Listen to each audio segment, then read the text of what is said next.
everybody, and welcome back to another episode of the Council of Fire, the House of the Dragon after show, brought to you by Agents of Fandom. As always, I am one of your hosts, Fat Thor, and I am joined by my wonderful co-host Caesar from the Listen 3000 podcast. Caesar, how you doing tonight? I'm doing great. Ready to talk about a dragon. Ready to talk about a dragon. Hell yeah, and of course, the council would not be complete without our other co-host, Zen, also from the Listen 3000 podcast. Zen, how are you doing tonight? I'm doing great, man. I'm right there with Caesar, man. It's dragon time. You know what I mean? It's dragon time, baby. Sunday means it is dragon time. Black Council sound off in the comments. We are back. And boy, what an episode this was this week. We were just talking about it a little bit before we started recording. But for everybody else at home, let's start it off like we always do. What did you guys think of this episode? Overall thoughts. Zen, I'll throw it to you first because I know you just hopped off the episode. So your thoughts are probably the freshest out of all of us. Great point. Yep. Yeah. Man, what an episode, man. I love how this show. I love the week to week of this show because you get to marinate on everything that happens like over the week time, and you're just like anticipating what's gonna happen next. So like, I definitely was like, yo, after what happened last episode, obviously blood and cheese. What is this gonna have? Like, what's the effects? And we definitely got to see so many different sides of what that incident caused and how it even causes more confusion, more hatred, more planning and scheming. It just we get into the dance of the dragons right now. So I thought the episode was dope, man. We got a lot. It was a lot. You know what I mean? So yeah. Yeah, I mean, hour 15 minutes, maybe a little bit extra. That's a beefy episode for sure. For sure. Caesar, what'd you think about this episode? Oh, I'm right with Zen. I mean, we were even talking, me and you, before the pod about you saying you felt like you could say it's kind of slow, but I was like, no, just because we didn't get a battle, I feel like the info was so much. You got so many new things that could add something later on to the story that I'm like, I'm good. We got enough. I'm more than full. I thought it was a great episode. Yeah, I couldn't agree with both of you guys more. And like you said, I did say when we were talking that I could see how people will say this episode's a bit slower, especially after episode 1 with, like Zen said, the big blood and cheese kind of fiasco. That's obviously a very big moment. But I feel like, to your point, I think you hit it on the head. Slow isn't really the right term for it, because to me, this episode kind of exemplifies, I think, what makes House of the Dragon and Game of Thrones so great is that kind of real meat, beefy drama, the kind of backstabbing and scheming. And I think this episode does that very, very well. And so, like I said, I don't think slow is necessarily the right word, but I'm with you guys. I really enjoyed this episode. I think we get a lot deeper look into a lot of our characters and kind of just the conflict as a whole. But to start this episode off, like you guys said, we're coming off right off of Blood and Cheese. Aegon's son, Jaehaerys, I'm pretty sure, is dead, head cut off, really brutal. And so we kind of open up with the kind of aftermath of all of this, and we see everyone kind of reacting to this, both on the green and the black side. So we're in King's Landing. We see Alicent. She's like repenting for everything she's done, like saying the gods are punishing her. And again, we just see everyone reacting to this. So I want to get your guys' thoughts on just this whole kind of aftermath of this brutal attack from the Black Council. Zen, I'll throw it off to you first. Man, hold up. The question was about the Black Council, or was it about the Green? Just like your thoughts of us seeing this aftermath of the kid's death, like everyone's reaction. So like I said, we have Aegon is freaking out. We see Alicent's basically freaking out too. But then we see Otto is just like in plan mode. Like he is like, okay, here's what we do, and we're gonna do this. So again, like just your overall thoughts on all this kind of response. It was crazy, man. Some things I was expecting, some things I didn't expect. Definitely with Aegon, we got to see how him really super turned up this episode for obvious reasons. Alicent, you see she kind of leaning on her faith with that, and we know what she was getting into during that time and why she feels bad about it. Same thing with Criston Cole, as well. And then we'll get into Cole. Oh, we going. He's on a different level right now. Then we get to Rhaenyra, and like I feel like the Rhaenyra thing was something that I guess we talked about on the last pod as well. Like, how was she really going to react to that happening and then kind of Daemon kind of doing it on her behalf, but him not really like telling her, and that was a whole thing, man. And like I was watching that scene, and it was they were talking about what happened at the Black Council. They were at the meeting table, and they all were like talking, and they kept saying like she was like, "Oh, obviously it's a lie. Like, yo, I would never do that. Like, obviously it's a child." Da da da da. And the camera keep panning to everybody else because everybody know Damon sent them. And then you look at Rhaenys face, and she looks at Damon, and you look at Damon. I'm like, bro, don't do that.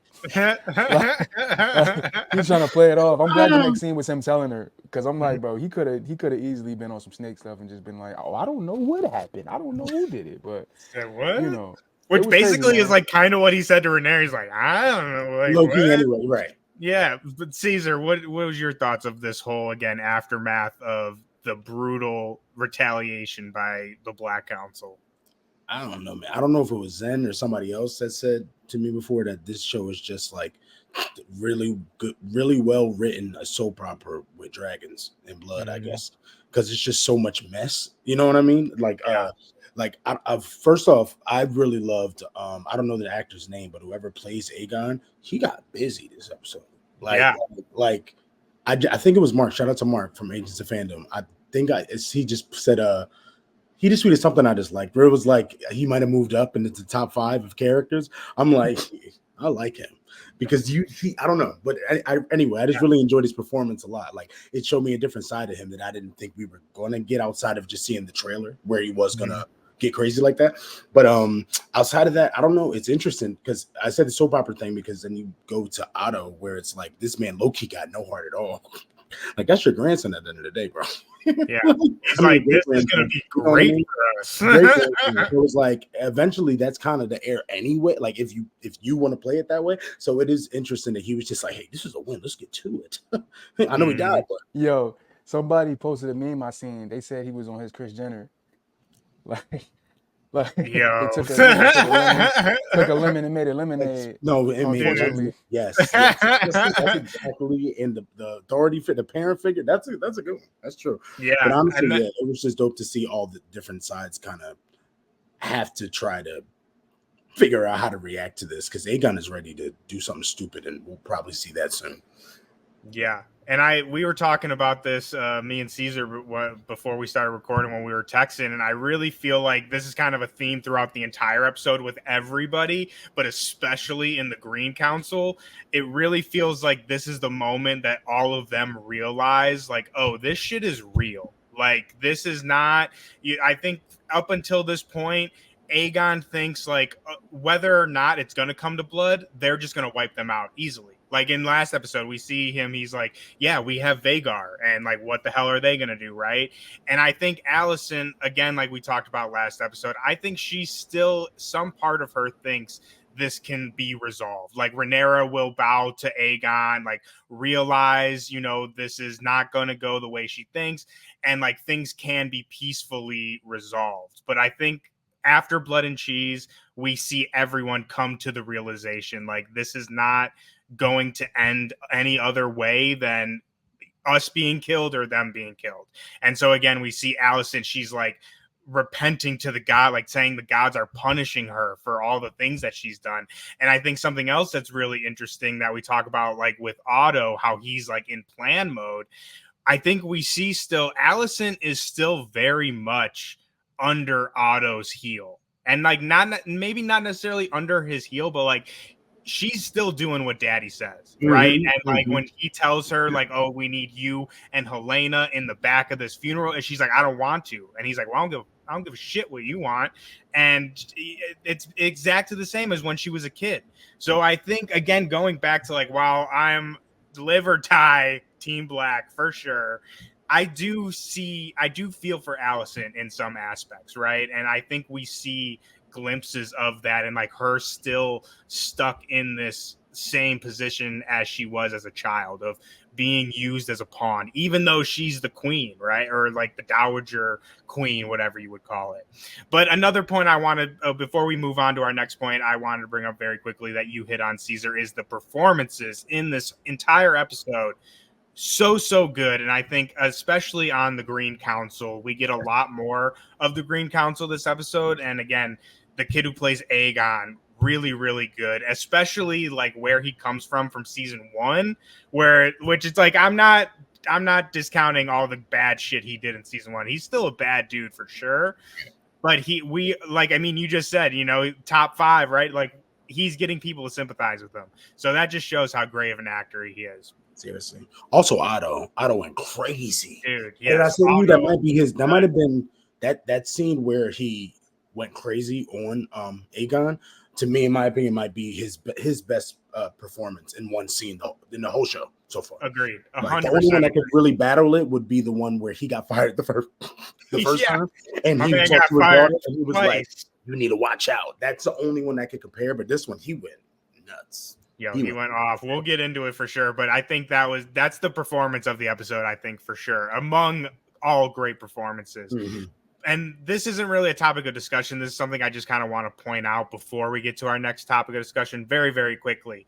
But so we get the funeral for Jaehaerys, for Helena's son. And something I've noticed, and again, I don't know if this will pan out to anything, so I just want to bring it to people's attention, is we see a scene of Helena looking up, and like, I don't know what it is, if it's like flowers or they're like throwing stuff down, right?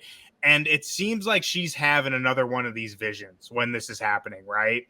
And then fast forward a little bit later in the episode, we also see Rhaenyra kind of flipping through, I wouldn't necessarily say a vision. I think it's more so just like the symbolism of her being a mother as well as Helena, right? And she's just kind of thinking of the kids, right?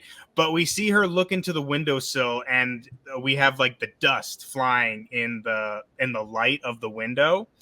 And so again, very quick point, but to me, those two very, I think, distinct scenes are meant to visualize ash, and like ash falling down, and like very similar to how we see in Game of Thrones, the last episode in King's Landing, when the ash falls down and it kind of looks like dust.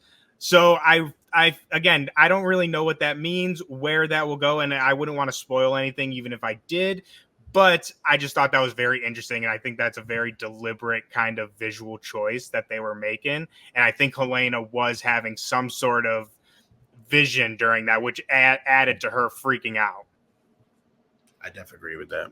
Yeah, but like I said, I couldn't tell what it was. I didn't even notice the connection till you to Rhaenyra later. I didn't even notice which I think also just goes, again, just a very something I wanted to kind of bring to people's attention, get your guys' minds thinking a little bit, and also just to point out how well shot this show is, and like the visual symbolism that we see throughout this show.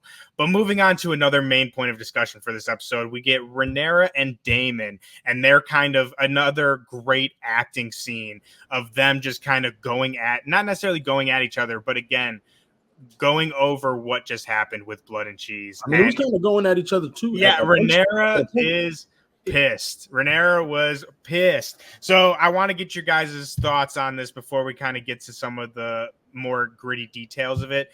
Zen, I'm going to throw it off to you first because I have been rambling for way too long now. Nah, man. I thought that scene was crazy, man. Obviously, it was a lot of great character moments this episode for sure. Like, I know people were maybe wanted more action, but like it was a lot of good action between the actors. You know what I mean? If you want to put it that way. Ooh, okay. All right, bro. Yeah. Nah, but so yeah, Rhaenyra and Daemon, I feel like this has been coming for a while, and this was just Daemon kind of like really stepping out of bounds, and then her kind of checking them. And like I feel like it's a lot of unsaid things that they didn't speak on that came up in this conversation, especially the stuff dealing with her father and his position, and him also always wanting the throne but not being able to get it. And it was just a lot of little stuff in there, and you see him go off at the end on his own. And I just find it interesting, like after this scene we get to see Baylor comes in, and I feel like we kind of get to see other people's thoughts on Daemon and how he is in the episode, just his ways, and everybody kind of knows how Daemon is. Like, it's like, all right, yeah, he's gonna go off and do his own thing. Like, that's just who he is. And yeah, but with him and Rhaenyra clashing, I thought that was a great moment. Like, really, for both actors to really get that off. You know what I mean? In the sense of everything that's going on. You know what I mean? Like, I was waiting for Rhaenyra to really figure out what was going on and really give her thoughts on it. So I thought it was a great scene for sure. Yeah, it's been a long time coming for them to like really, like you said, I think really have an honest discussion with each other. I think there was a lot of unsaid things that have been brewing for a long time coming out in this. But Caesar, I want to get your thoughts on this before, like I said, we get into some of the details because I definitely noticed a couple interesting things that were said in this conversation. Not for sure. Honestly, I don't even have much to say because you guys kind of smoked that. I just agree. One, the acting was phenomenal in the scene. Like it was such a great scene. But outside of that, yeah, like it was almost interesting what Zen said when he was like, Daemon, it's the first time he really stepped out of bounds like that. He did, right? But the way I look at it is like she was egging him on to. Like she was like, hey, I know this information about you. I need you to be honest and be accountable. Like, you know what I mean? Like she's calling him out, like, no, you do this and this because of this. And he's like, I would never do that. Get out of here. You're crazy. And she's like, brother, look at me. Look at me. Don't you think I see it? You know? So eventually at that point, once he did step out of bounds, she's like, thank you. Let's get into this now. Let's have a real conversation. So that, yeah, I really just thought that was a dope scene all around. And I'm glad it finally happened. I just have no idea where that man is going to go. Well, he about to eat crazy. So I don't know. Like we said last week, he's a true wild card, and I think Rhaenys calls it exactly what we said last episode. Is like he's out for himself always. I think he might. Didn't she predict he could easily try to go for the throne? Yes, which is a question I want to ask you guys. This we'll wait till we get off this topic because I want to ask you guys that question, but. Something that I really loved was, like you guys kind of pointed out, was Daemon is just like so aloof in the beginning of this kind of like, what are you talking about? Like, I wouldn't do that. Like, what? Come on now, right? And I just thought that's so funny because, like you guys are saying in the council, everyone's like, we all know you did it, dude, right? Like, it's like dog with the cake on his mouth, right? Like, we know you did that, dude.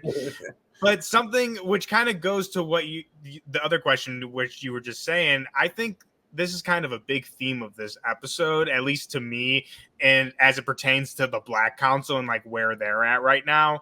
And that question to me is, can Rhaenyra do what must be done in this war?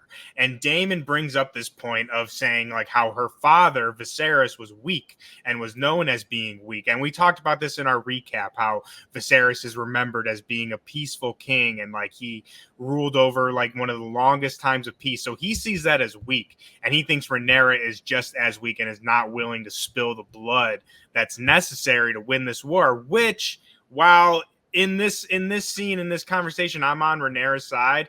That is a great point. And I think that it brings up a very interesting point in this whole kind of discussion.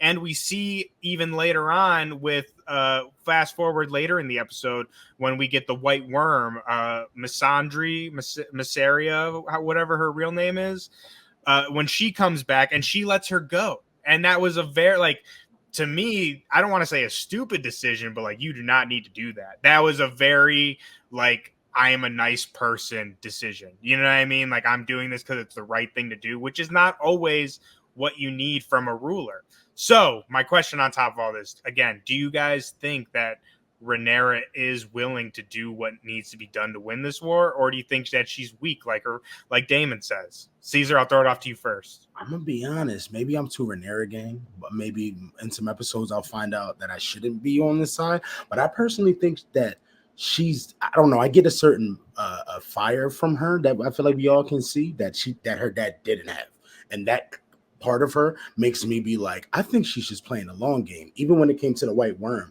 I could easily see her being like, I'm doing this so later you owe me now. Like true. This got nothing to do with me being nice to you.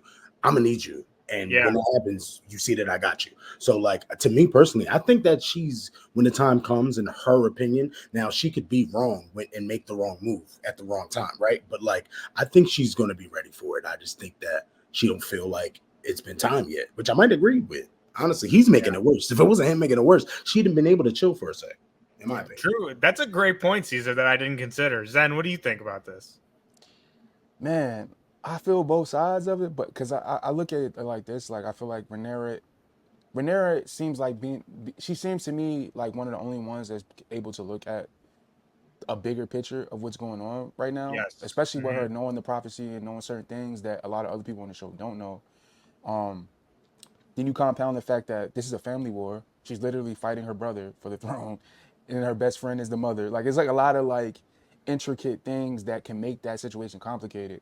And then now you killing kids. Like one kid dies, so now you upped it and you killed the other kid. So now it's like back and forth. It's like I don't know. Like I feel like she probably will get pushed. I do feel Daemon in the fact that it seems like she's still reserved. Like she doesn't want to push the line.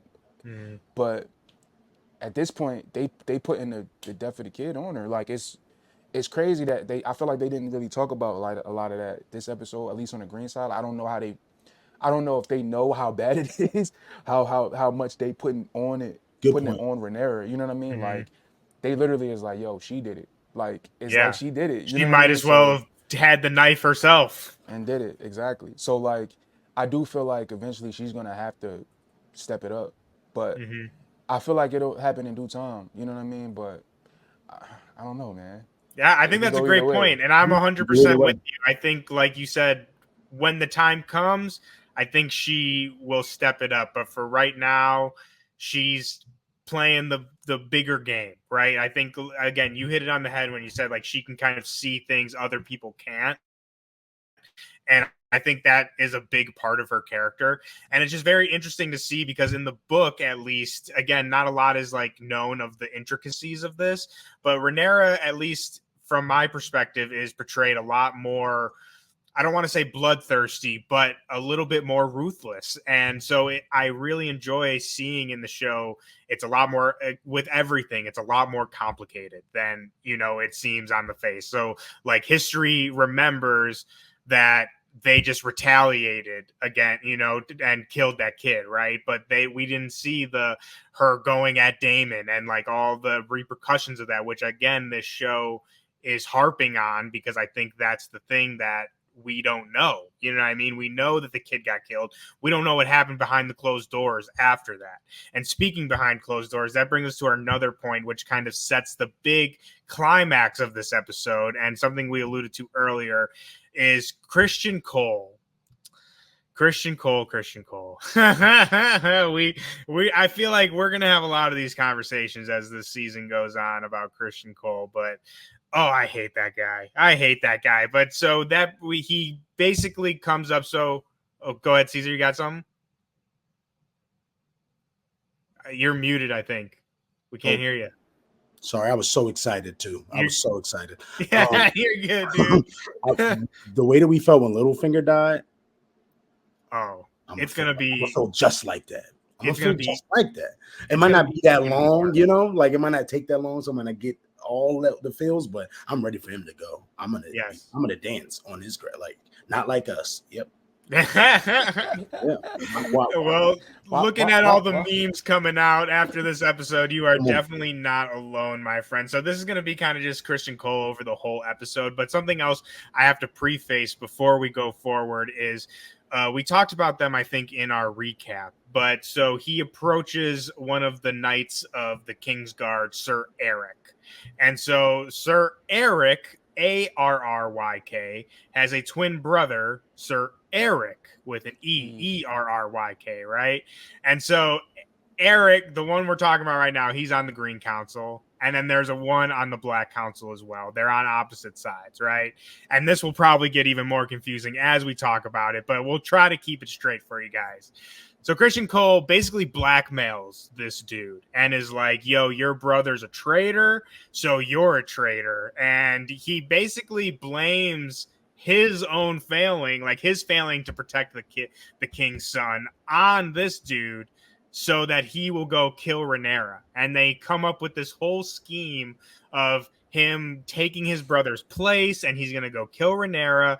And I mean, it's the whole thing. And again, this is kind of like a conversation of Criston Cole throughout the whole episode, which we're going to get to his promotion on its own topic of discussion. But I mean, I'll tell you, I'll just go first on this one. I hate Criston Cole. Like I said, I hate that dude, man. I mean, which again, it's like shout out to the actor, Fabian something is his name. Great actor, because it's like, dude, I just want to punch you in the face, man. Like he's just such a bitch boy, dude. Like everything he does, I'm like, you are just such a bitch, dude. But I'll take it away, Caesar. I'll let, like I said, you were excited for this one, so you take it away. I don't even know what to say. I just want to make fun of him. He sucks. Yeah. Yo, like, man, like you said though, the actor is so good. Honestly, even think he got really busy in that scene. Where he blackmailed him. I thought his acting was so good. I'm like, you really doing this? Like, the more he kept getting into, I'm like, oh, we're going all the way, you know? Bro, when he I'm gonna cut you off, but when he go asked, ahead. where were you when the kid died? I'm like, bro, where was you? Really? When he asked, Yeah. Dude, Like, when he said that shit about the white cloak, when he's like, this is our, like, the white cloak's a symbol of our honor, whatever. I'm like, bro, you are not, you just got your bro, thing going. You really? just got a little something. You just got a little something. How are you? Ugh. Okay, all right. That man ain't had nothing his whole life, and you gonna talk to him about being clean anyway. But man, Reach it's through the just screen and slap that dude. like, I do, like, again, he just plays it so well. But I just can't believe that. Okay, I will say one thing. I thought it was funny how the plan sounded so crazy when he brought it up to him, the way that scene was presented and that information. And then you fast forward to Otto being like, when he hears about the plan, he's like, oh God. It's like this prank ass fucking bullshit. But the crazy part is it worked though. like in a sense, but it's crazy how that worked out. Because Missandei was the one that peeped it. No. It was so dope when she walked past and she looking like, hold up, you're not supposed to be here, right? Like, she's like, hold on a second. Like, by the way, yo, is that who I think it is? For a sec, I thought she even didn't tell. Like, for a bro, sec, I was wondering during that scene, like, yo, is she gonna go back? Is she gonna go on the ship? Like, what's she gonna do? You know what I mean? Because like, I like that she kind of held it down. She's like, I'm still going home. Yeah, she's like, I'm out of here. I'm not getting involved in this shit. I'll tell you something. Hey, I got a secret for you. But can I catch my ship? Can I still? But yeah, no, great scene though. Yeah, but I think that brings us naturally. We got to talk about, like I said, his promotion. So another big part of this episode. So Otto gets fired as the hand. Literally a room full of people that I hate. Like, so this scene was especially good for me because I hate Otto. I hate Cole. Aegon, yeah. I'm like, iffy on. Right. But we talked about this already. Otto just completely just goes in on Aegon and Cole. Just like, you fucking idiots. You like this trifling. Dude. I was like, did you get ghetto, Otto? Did you get a black mother? Like, did that really just happen?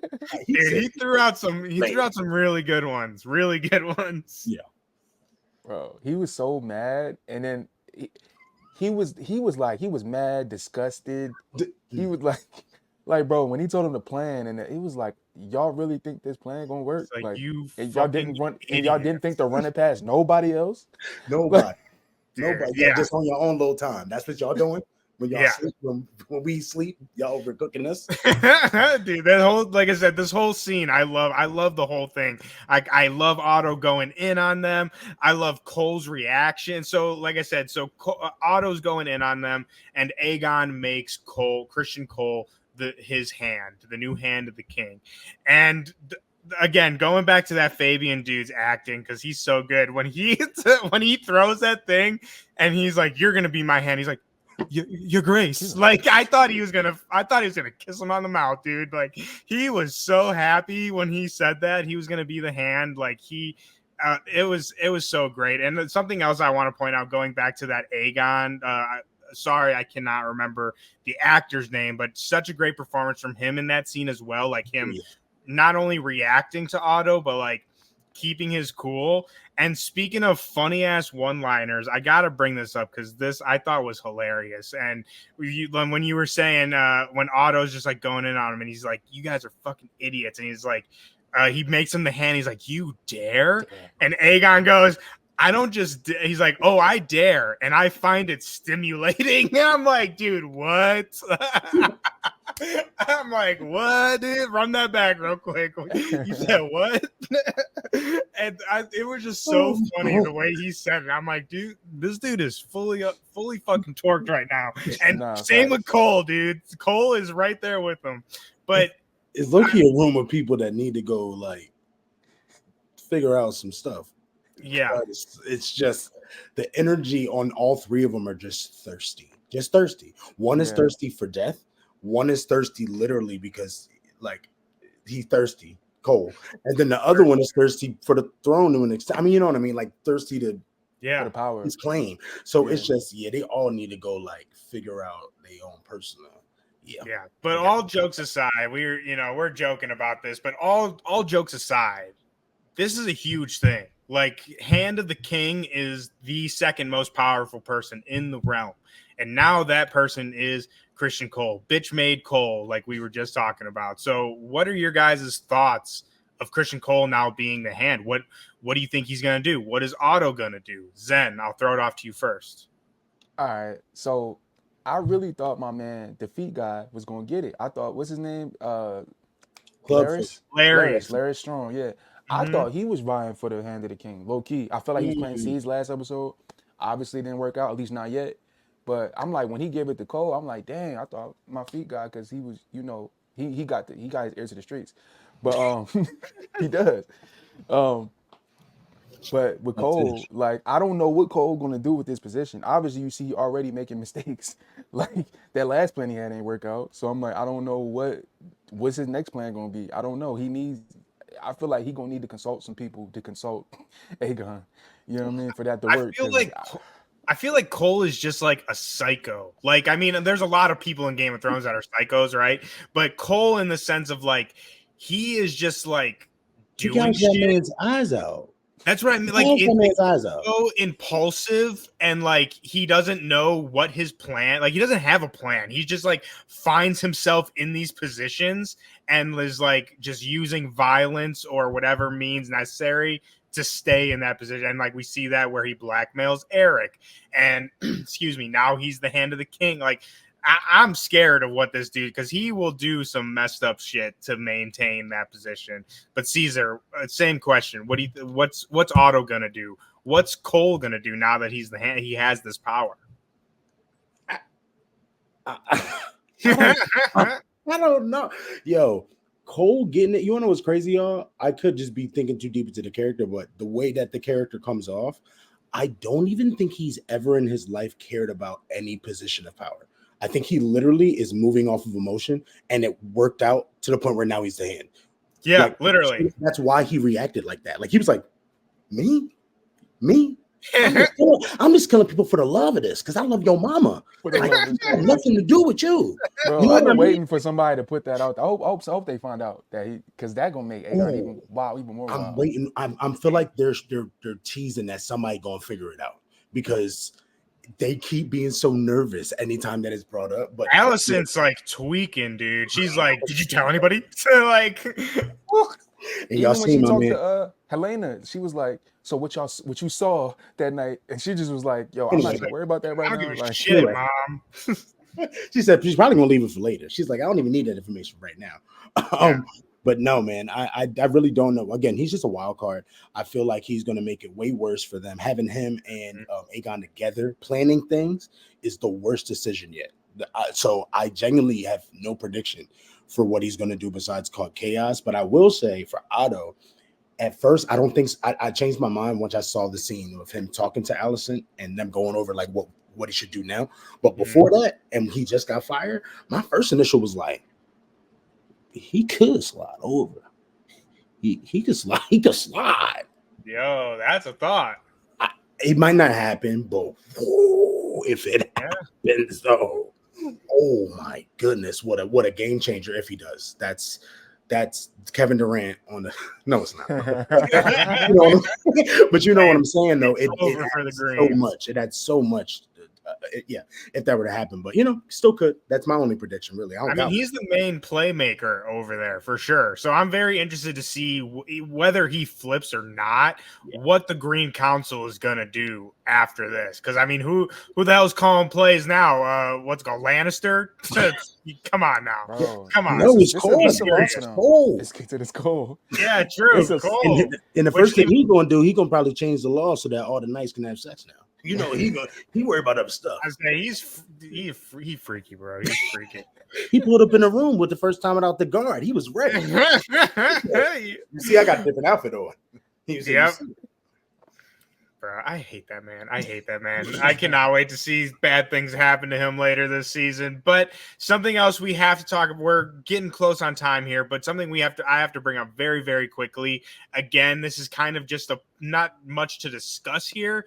Just something to bring to everyone's attention. I want to get your thoughts on this. So we're technically introduced to these people in episode 1 very, very briefly, but we get them again in episode 2, and this are our new characters for this season. So we have Hugh Hammer, who's the blacksmith that we saw in episode 1 that asked Aegon for, I think it was money for like weapon, the blacksmiths or whatnot. And then we also get Alan and Adam of Hull, who we saw again in episode 1. I think we just saw Alan in episode 1, and in this episode we get his brother Adam thrown into the mix. What are your guys' thoughts on these people? Why the hell are they here? Why are we taking a break from the drama, the juicy drama of the blacks and the greens to follow this blacksmith and these two dudes on a ship? What are you guys' thoughts on this? Don't ask us. Didn't you say it on the? Because you say something? I want to say something, but I don't know if it's a spoiler or not. Yeah, wait, hold on. Don't do it. I'm gonna just ask. Make it easy. Caesar, you go. Didn't so Thor, you brother? No, you to the other side. You didn't you say? Was it on the pod or off the pod? Just tell me that. I might have said it on the pod. I can't remember. Pod, so it don't matter. I know who they are. I'll say that I know who they are. I want to get your guys' thoughts though, as the viewers. Like, what are you guys thinking of these people? I got a leaker. You my personal well, because it's been a minute since so my first thought, because when we first got introduced, I'm like, who are they? Then I'm seeing like how Corlys is treating them. I'm thinking like, man, are they some type of relation to Corlys in some type of way? I don't know. Corlys is the sea snake, man. Is, like and it's not a lot of knows black his people way around. around a ship. It's not a lot of black people around. So like the two unspoken black people around, maybe y'all related, possibly. You know what I mean? In this world, at least know each other. Exactly. So that was my thing when I first seen him, and I feel like them spending so much time with them they're going to be important going forward for sure. I've just said that, by the way. Yeah, nothing else outside of that. I don't want to spoil anything. I just again want to get your guys' thoughts, just as the viewers. Why are we taking a break from this action to follow these random ass people? So I will just say again, I don't want to spoil anything, but this is all things in the episode that we see. So do with it what you will. We do see Adam of Hull. We get the quick scene of him looking up and a dragon flying by him. I think that dragon is Grey Ghost, which is one of the unclaimed dragons still on Dragonstone. But it could also be Silverwing, which was Leonor's dragon, who is Corlys's son, Rhaenyra's first husband, who is, we know, still alive. So it could have been that dragon, but I think it might have been Grey Ghost. And then the other point I want to point out for everybody, again, this was in the episode, I'm not spoiling anything, but just take note of Hugh's hair color. Hugh Hammer, the blacksmith. What color is his hair? I thought it was blonde. Like yellow blonde. Is it white? Is it blonde? I don't know, man. That's what I'm saying. They ain't had no lights in their house back then. I can't see with the color. It was dark in there. It was white hair. I'm just saying. Like white, y'all gonna make me go. Was it white or was it blonde? Because if it's blonde, he a Lannister. But if he white, you know how they get down. I don't know. Like I said, I'm not spoiling it. I'm not gonna spoil it. I literally just about to ask you, like, yo, what's Hugh Hammer's his thing? And now I think I know what we're going. I said, I'm not going to spoil. This was all in the episode, so I'm not telling anyone anything that you didn't see for yourselves. But just like I said, take note of the color of my dude's hair. Those pretty locks. But moving on, the big part of this episode, this was the one that really got me hyped, especially being a book reader and having read the book. This was the moment that I was really excited for this episode. But we get Eric versus Eric. So like we said earlier, Cole and Aegon come up with this whole scheme of replacing him in Dragonstone so that he can kill Rhaenyra. And something that's interesting about this scene, this whole kind of plot even, is in the book, it's not known who Eric is going after on Dragonstone. Some people rightly assume that he's going there to kill Rhaenyra, but then other people thought that he was going there to kill her sons, the Strongs, to again, son for a son, to kind of repay that debt.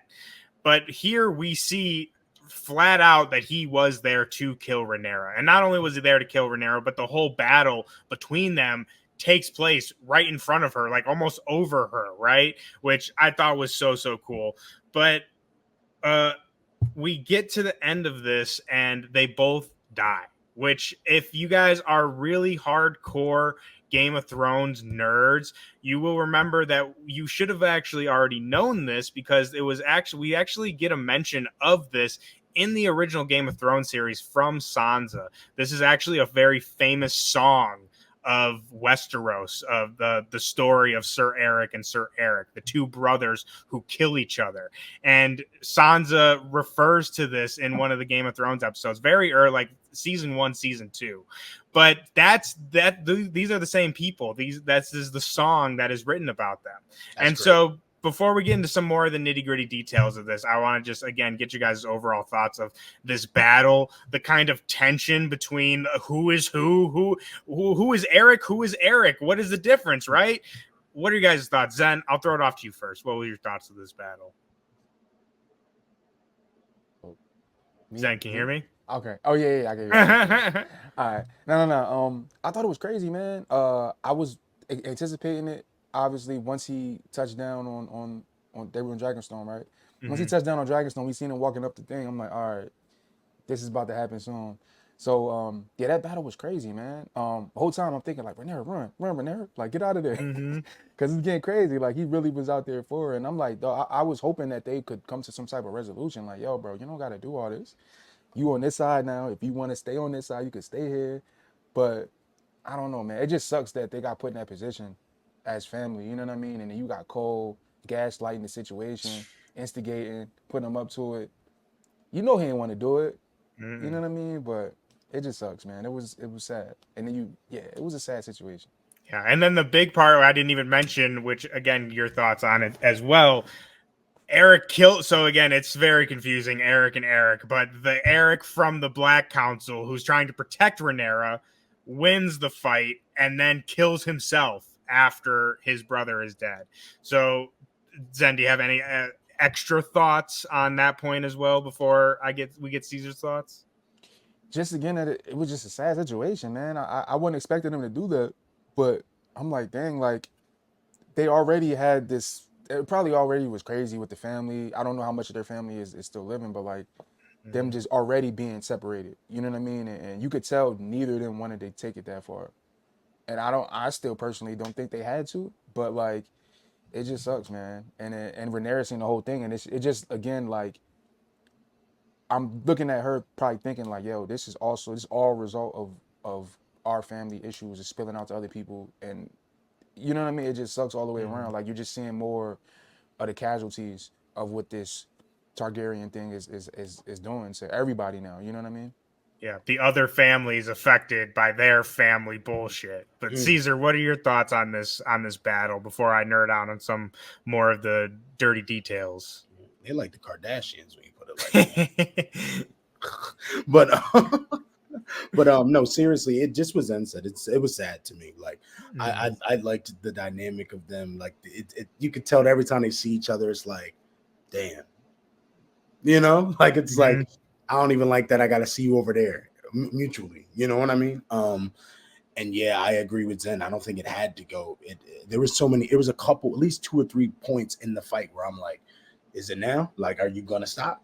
You know what I mean? Yeah. And you could tell that if through the direction, the way that they put it together, they played on that. Like they played on the audience being like, oh, is it gonna? Because this just doesn't have to go this way, you know. And honestly, I really like that. I liked how, if it was through the direction of the right, probably that, how they played with you not knowing what's going on. Like I couldn't tell who is who, right? For the most of it. So when the dude dies, like gets killed, at first I'm like, you're like, who? Which one is it? Which one? Yeah. Even Rhaenyra was like, yo, Eric. Yeah. Like Question mark? hold on before I hug you, right? Yeah. And honestly, bro, exactly what Zen said. Like in the first, I'm gonna say like 0.7 seconds, I was like shocked that he was about to kill himself, and then I was like, damn, yeah, bro, you just murdered your brother. Like Twin in the brother. same yes, like in the same second, I'm like, oh, yeah. At that time, I see. Of course, he did that. You know what I mean? Like he didn't want to go out any other. I had to do that. You know, so it was just sad. It's just honestly really depressing. Like it was just a unfortunate scene to have to watch, but it was a wild battle though, for sure. Yeah, great sword fight. I love how they like kind of hang on it. We don't really cut away from it, which I love.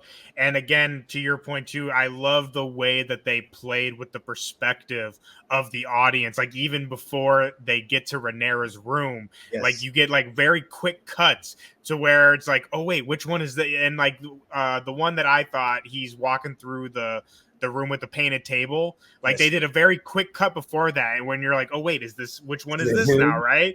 And they just played it very smart to really build that tension.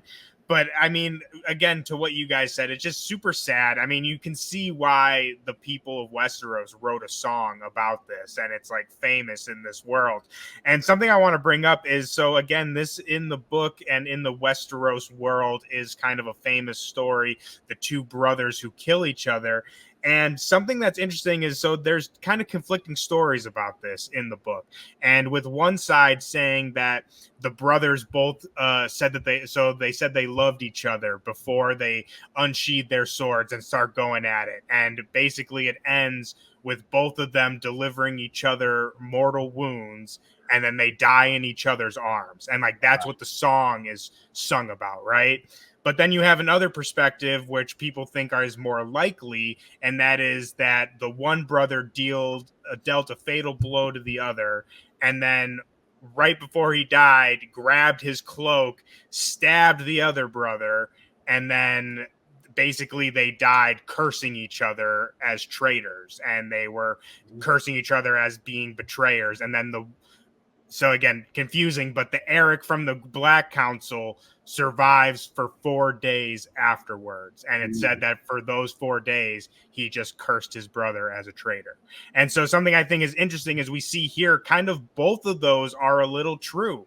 We see the one brother tell his brother that he loves him before stabbing him. And then we also see them calling each other betrayer, which I just think is a kind of interesting point of how history and reality kind of conflict with each other. And that in oftentimes we're seeing, at least in these couple episodes, the reality seems to be a lot more brutal than what the history remembers, at least. Like, and with Eric and Eric. So again, the two ways that people remember it is they die in each other's arms, or the one dies, a couple days later, but they both end up dying. No one knows that he freaking killed himself because he was so distraught over having to kill his brother, even though he did save his queen, like his one thing he wants to do. So again, we see the reality of this war seems to be a lot more brutal than what the book and history remembers it to be. So I just loved the scene, seeing it play out, especially being a book reader, and I think it just makes me more excited for the season as we go forward to see what other changes they're going to make to these kind of things in the book. But we're going through everything. We're coming to the end of the episode. We get a very quick scene at the end of this episode of just, again, kind of everyone just coming to terms with what has happened, what is going on here. And so I got to ask you guys, we go through this on every episode. Are you guys, so we're all Team Black here. Where are we at the end of episode 2? Was there anything in this episode to swing you over to the green? Was Aegon's crying at the end of this episode enough to swing you guys over, or are we still Team Black here? Zen, I'll go off to you first. Still Team Black, man. I do feel sorry for the Greens right now, though. They are in a interesting predicament. And they just keep taking the L's. Like, I mean, they're well deserved. I mean, if you want to, say that, like, kind of going back and forth, but you lost Sir Eric on both sides, and then you got Aegon, man. I don't know what's gonna happen with him, man. Like he lost, he kind of got rid of Otto, which is a big L, I think just IQ wise, like for a king, like he needs that. Mhm. Cole ain't gonna do it, but yeah, it seemed black all day. It's still. Sees, I know where you're at, but just let the people know. All And again, what did I say the day. first time? Rhaenyra gonna have to do something real bad, like really bad. And Rhaenyra specifically. I don't care about anybody else. I'm rooting for my queen. You know what I mean? Like the rightful claim. My queen. The rightful That's my queen. queen. That's my My queen. You queen. know? But nah, man. Seriously, until Rhaenyra do something to mess it up, why would I switch, yo? Yeah, I think Zen brings up a great point, though. I think I definitely feel more sympathy for the Greens than I did episode 1, for sure. And even Aegon, like we talk about, I don't know. I was thinking when he's crying like that, like, if you think about it, dude just kind of got thrown into this shit. Like, I mean, yes, again, I'm not excusing anything he did in season 1. Still a piece of shit, still a bad person. But we see season 1, he just wants to, like, do his own fucking thing. He doesn't want to be king. And Not even now, just that, Thor. Why is he a bad person? Look who raising his ass. I'm just saying straight up. Look what he's raised by, though. That's all. Like, yeah, no, for sure. Yeah. did he have a chance? Like, did any of them have a chance to be like a No. great person, like a Yeah, good, no, he definitely regular did human? not have a chance You for know, sure. Yeah, but my main point, like I said, is like he was forced to be king. Now his son's getting killed. He's in this war where everyone's dying. Like he's like, dude, what? Like, so again, I definitely feel more sympathy for the Greens for sure in this episode. But I mean, our rightful queen, dude. We cannot go against the queen herself, Rhaenyra Targaryen. And one last thing before we get off of this episode, we've covered everything, gone through the nitty gritty details, but we are left with sort of not necessarily a cliffhanger, but kind of a cliffhanger that I want to get your guys' thoughts on because we are for sure getting this in next week's episode. Daemon. We mentioned Daemon already in this episode. We went through kind of his whole thing this episode, but we see him leave Dragonstone. He's kind of off into the wind. What do you guys think Daemon's doing? What is, again, we are for sure going to see what happens in next episode. So, you guys have any thoughts, any theories of where Daemon is, what we're going to see from him? you go, Zach. I don't got a clue. I know he's brewing something. That's all I know. Yeah. All I know. I think it got something to do with the dragons, though, man. I think he's like, I think he got to tap in with the firepower. You know what I mean? We last time we seen him when he got on the dragon, he had the full suit of armor on. He's ready to go. So it seemed like he on business right now, and it's like they not. It felt like he's in a position. He looks at it like when they're in them, they not really playing ball. They not really turning up like they need to. I'm gonna go turn up like they need me to turn up. You know what I mean? So I feel like that's what we're gonna see next episode. Especially, I don't wanna. I seen a little bit of the what's the I seen little the preview for the next Doom. Yeah. It looked a little crazy. I see some grass, see some His eggs, suit looked fire. and it did look fire. It I did was look. like, oh, what we doing? Yep. It's about to get crazy, boys. It's about to get crazy for sure. But before we get out of here, again, we went through pretty much everything this episode. But is there anything else that you guys want to bring up before we get out of here? Any points, any things that you guys noticed? Honestly, I was excited for your question. I don't know who won this episode. I don't know if you were still going to ask. Oh, yes. I don't know Yes. like, to be honest, do y'all know? Do y'all got an opinion? I don't know who won this episode. It might be Honestly, I think it's a draw. I think this. Right? I mean, It's a draw. we're down 2 Erics on. We're down an Eric on each side, Exactly. so that brings it equal to What me, else? right? Exactly. Yeah, draw for sure for me. Zen draw 2. Yeah, I agree with y'all. Draw for sure. Episode 2 is a That means draw. that the Blacks are still up. True. That means the Blacks are still in the lead, at least for now. And like I said, it's going to take a lot to turn me to Team Green. There would have to be some craziness to happen. Something that's not in the books for sure. When they're going to have to snap somebody personally, like she got go Criston Cole. And it depend who she stabbed. Yeah, because if she kills Cole, I'm even more. I'm swearing into the Kingsguard myself. My queen. Exactly. Well, that is going to be all we have for you guys this week. Make sure that if you like this episode, please give us a like and subscribe to Agents of Fandom for all of your entertainment news and to make sure you don't miss a single second of all of our House of the Dragon coverage. Zen, where can the people find you? People can find me at Army Zen, Zenn. That's on all social media. And as obviously, you got to follow us 3000. It's Agents of Fandom Podcast We drop a new episode sometime soon, so make sure to tap in with us. This 3000, it's vibes.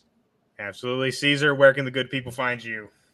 All right, at Caesar of Forever, CESAROF4VR, and at Listen 3000.